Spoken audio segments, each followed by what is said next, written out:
Seigneur me dit, c'est ici la fabrication de rouge à lèvres et du brillant à lèvres, qui est utilisée sur la terre par des femmes. Quand les femmes vont l'utiliser sur la terre, ils vont attirer toutes sortes de maladies en eux-mêmes, et c'est pourquoi beaucoup de femmes ont des maladies étranges. Le Seigneur me dit, même les hommes utilisent aussi le brillant à lèvres pendant les saisons sèches et l'hiver. C'est pourquoi certains hommes ont aussi certaines maladies chroniques qu'ils combattent. Ils ne s'en remettent pas de leurs maladies. C'est ce que le Seigneur m'a dit. Ensuite le Seigneur a demandé à celui qui était responsable de ces machines de production, qui produisait ces produits, d'aller prendre son livre. Quand il a apporté son livre et que le Seigneur l'a ouvert, j'ai vu tellement de noms des âmes. Grâce à ces rouges à lèvres et le brillant à lèvres, cet esprit des eaux a gagné tant d'âmes sur la terre. Tous ceux qui utilisent ces produits sont dans son livre. Cet esprit gagne les âmes de ceux qui utilisent le rouge à lèvres qu'il fabrique ici sous la mer. Laisse-moi vous avertir de s'abstenir de tout cela. La Bible nous demande de nous abstenir de toute apparence qui est diabolique. Quand vous lisez 1 Thessaloniciens 5 verset 22,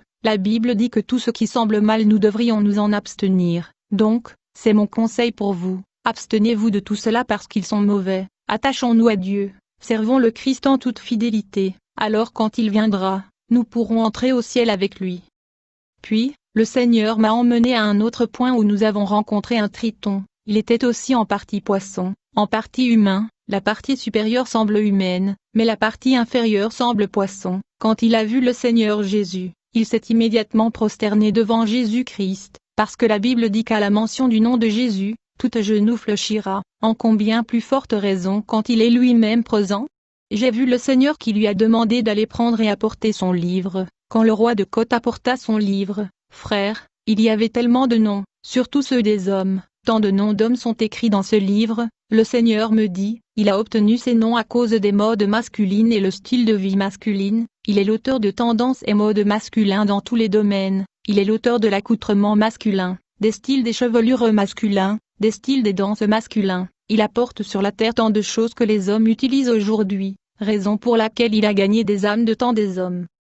Frère, le Seigneur m'a fait comprendre que ce roi de côte de l'océan Atlantique est celui qui est responsable de beaucoup de modes et tendances que beaucoup d'hommes utilisent sur cette terre. Certaines des choses que les seigneurs a mentionnées incluent ce style de coupe de chevelure drôle. Il a tellement de noms que certains l'appellent un mulet, la crête iroquoise. La Mohawk est un style de coiffure attribué par la légende aux Mohicans et aux tribus Mohawk, popularisé par le mouvement punk, dont elle est la coiffure emblématique. Elle consiste à avoir les deux côtés de la tête rasés ou coupés à ras, et les chevelures restant longs et généralement dressées au milieu. Jésus me dit que ce style vient du roi de Côte. Il y a aussi ce style de cheveux où les gens font des zigzags dans leur chevelure. Ils font tant de dessins dans leur chevelure. Ils pulvérisent des parties de leur chevelure. Jésus dit, tout ceci vient de ce triton qui est le roi de Côte. Jésus dit, même le style et le tendance où les hommes tressent leur chevelure. De nos jours même dans les églises les hommes tressent leurs cheveux, et ils mettent des boucles oreilles. Il m'avertit que tout ce tendance et mode vient tout droit de ce triton qui est le roi de Côte.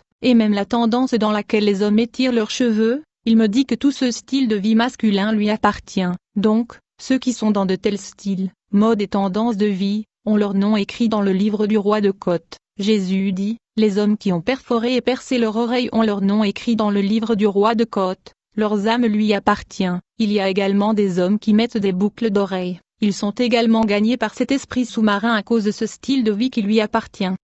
En ce qui concerne l'habillement des hommes, le Seigneur m'a fait comprendre que ces vêtements de mode ayant de dessins sont conçus par le roi de Côte. Les chemises et pantalons ayant des dessins mystérieux de reptiles, serpents et dragons sont conçus sous la mer par le roi de Côte. Le Seigneur me dit, les pantalons jeans serrés que les hommes portent, qui sont si serrés que quand ils les enlèvent ils ont besoin de l'aide. Cette jean-là appartient sans doute à ce triton qui est le roi de Côte. Amber, quand vous êtes dans ce style de vie, votre nom est également écrit là dans son livre. Un peu plus loin, le Seigneur me parla du type de ceinture ayant des ossements croisés et la tête de squelette humaine sur le dessus. Si vous voyez ce dessin sur une ceinture ou une robe, il appartient à ce souverain du monde des eaux. Lorsque vous utilisez ces choses, cela signifie que vous êtes dans son livre. Plus tard, le Seigneur me parla de la tendance et le style où des hommes rabaissent leurs pantalons pour montrer une partie de leurs sous-vêtements ou des fesses. Il m'y informa que ceci vient du roi de Côte. Ils vivent son style de vie. Quand vous entrez dans son tendance, mode et style de vie, immédiatement il écrit votre nom dans son livre. Donc tous ces styles, tendances et modes de vie que les hommes adoptent sans le savoir vient du roi de Côte. qui en retour inscrit leur nom dans son livre. Il faut donc s'abstenir de ces tendances et modes. En effet, une fois que vous adoptez et assimilez ces tendances et styles de vie, vous appartenez au roi de côte, qui va écrire votre nom dans son livre. Ceci veut dire qu'il a gagné votre âme, peu importe votre statut dans l'Église sur cette terre, vous combattez une bataille perdue. Donnez simplement votre vie au Christ et abstenez-vous de ce mode de vie mondain. À vrai dire, la guerre entre le royaume de Dieu et le monde de Satan tourne autour des âmes des hommes. Dans cette guerre, Dieu veut gagner votre âme, mais Satan également travaille pour gagner votre âme. J'aimerais que nous parlions de ce que le Seigneur a dit concernant les danses. Il y a différents types de danses que nous voyons en ce moment dans l'Église, et la musique gospel populaire que nous connaissons. Il y a beaucoup de danses qui appartiennent à l'ennemi. Nous devons nous abstenir de cela.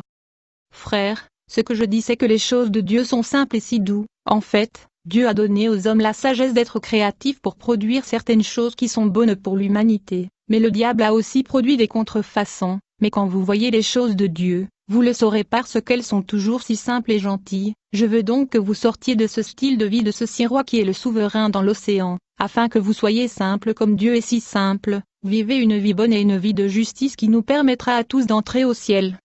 Le Seigneur m'a alors emmené dans un autre endroit où j'ai vu une personnalité remarquable dans ce monde sous l'eau. Elle semblait féminine. En fait, lorsque j'ai regardé cette personne, c'est comme si elle était un ange. Elle avait la composition angélique. Par ailleurs, elle était la seule entité dans ce monde des eaux qui avait la partie inférieure d'un humain. Elle était la seule qui avait des jambes. En effet, la majeure partie de la population de ces mondes ont la queue de poisson, mais celle-ci avait des jambes. Cette personnalité était seule dans son contrée. Il n'y avait personne avec elle, et aussitôt que nous sommes arrivés vers elle, ses serviteurs sont tombés prosternés devant Jésus-Christ. Le Seigneur leur a demandé d'aller prendre et apporter leurs livres. Quand ils ont apporté leurs livres, le Seigneur les a ouverts. Nous avons vu que le livre de cet ange de l'obscurité contenait beaucoup de noms de gens qu'elle avait gagnés sur la terre. En fait, j'ai vu que beaucoup de noms sont écrits dans ce livre.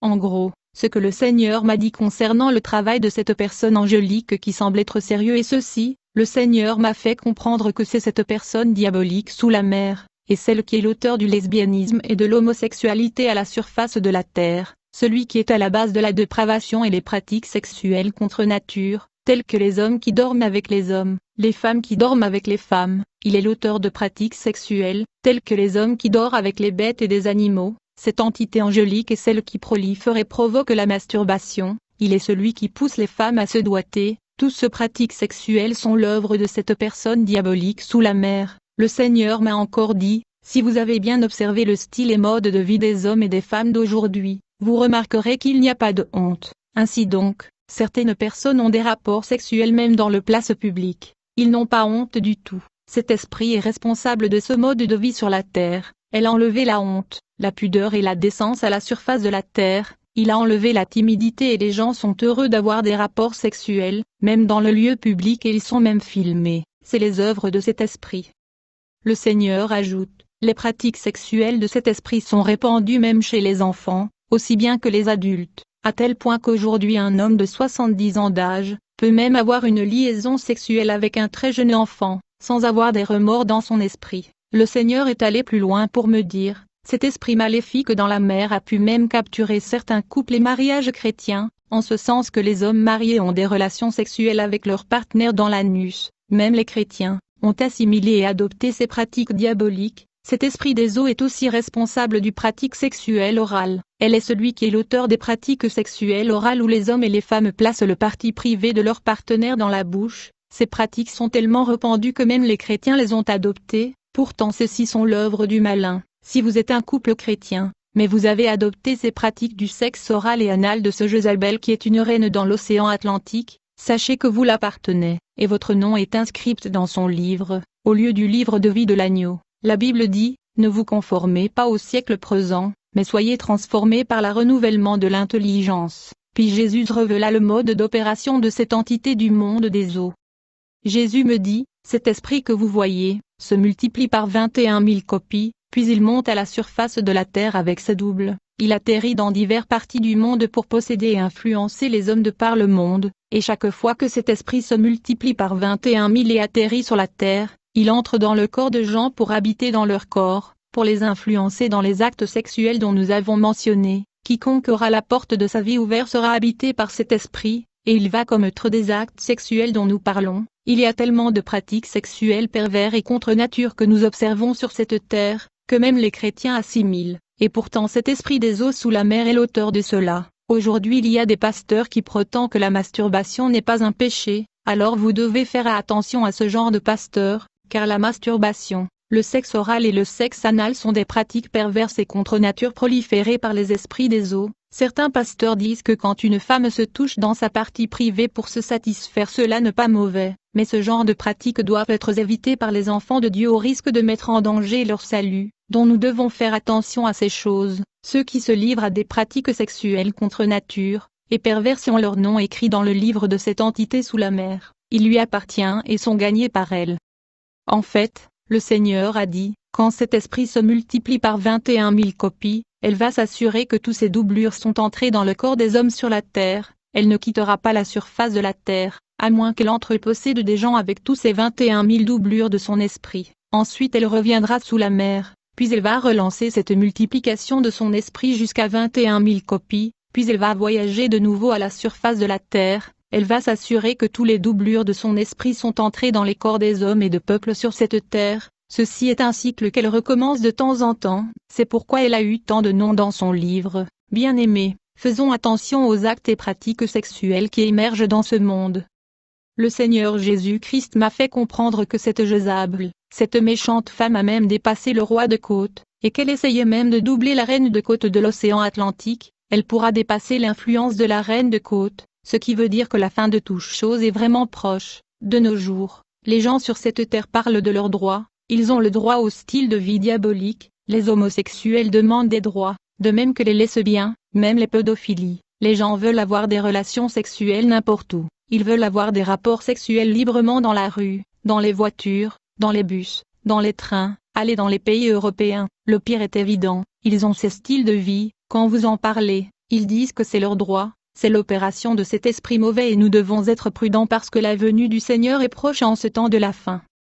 Puis le Seigneur m'emmena dans le château de la reine de côte Atlantique. Quand nous sommes arrivés là-bas, elle était entourée par tant de ses agents et serviteurs, qui étaient sous ses ordres et qui travaillaient avec elle. Aussitôt que la reine de côte Atlantique a vu le Seigneur Jésus venir, elle et tous ses agents autour d'elle se sont tous prosternés devant le Seigneur. Tout de suite le Seigneur lui a ordonné d'aller prendre le livre qui contenait les noms des âmes qu'elle avait gagnées sur la terre. J'ai vu la reine de côte qui alla prendre et apporter son livre et le donna au Seigneur Jésus. Quand elle apporta son livre, j'ai vu qu'il y avait beaucoup de noms dedans, car elle avait gagné beaucoup de population mondiale. La reine océanique travaillait tellement qu'elle a gagné beaucoup des hommes et des femmes à la surface de la terre. Le Seigneur Jésus tenta de m'expliquer comment elle opère. Le Seigneur me dit, cette reine océanique n'opère pas directement avec les Africaines, mais plutôt avec des pays européens et en Amérique. Elle travaille avec des nations avancées et développées, elle opère et collabore avec les grands tailleurs, des grands modélistes et concepteurs de tendances, des styles et de modes d'habillement de toutes sortes. Elle crée tant de styles, de modèles qui sont populaires et répandus de par le monde. Le Seigneur me dit que la reine de côte Atlantique est également dans les concours de beauté, de Miss Monde et de Miss Ghana et de par le monde, et peu importe où ce concours de beauté et Miss Pageant se tient, elle y va personnellement. Ainsi donc, la mode, le style et tendance de la reine de côte arrivent d'abord en Europe et Amérique puis elles sont envoyées en Afrique. Comme je l'ai déjà dit, elle n'opère pas normalement en Afrique, elle opère dans les nations avancées en Europe, en Amérique et dans d'autres nations avancées. Elle opère en Afrique à travers ses agents quand elle apporte ces choses là-bas à travers les agents. Il nous l'amène aussi ici. Ensuite le Seigneur Jésus me montra beaucoup des femmes et des hommes à la surface de la terre qui étaient des esprits et des sirènes envoyés par la reine de côte. Et donc il y a des hommes et des femmes sur la terre qui sont à vrai dire des esprits du monde des eaux. Ils viennent des océans et des mers, de la part de la reine de la côte, avec des missions de destruction. Les coureurs de jupons qui vont coucher avec ces sirènes tomberont victimes. Il y a donc des hommes attrayants et belles femmes, vivant à la surface de la terre qui sont venus tout droit du monde océanique sous l'eau. Ce sont des esprits des eaux envoyés avec des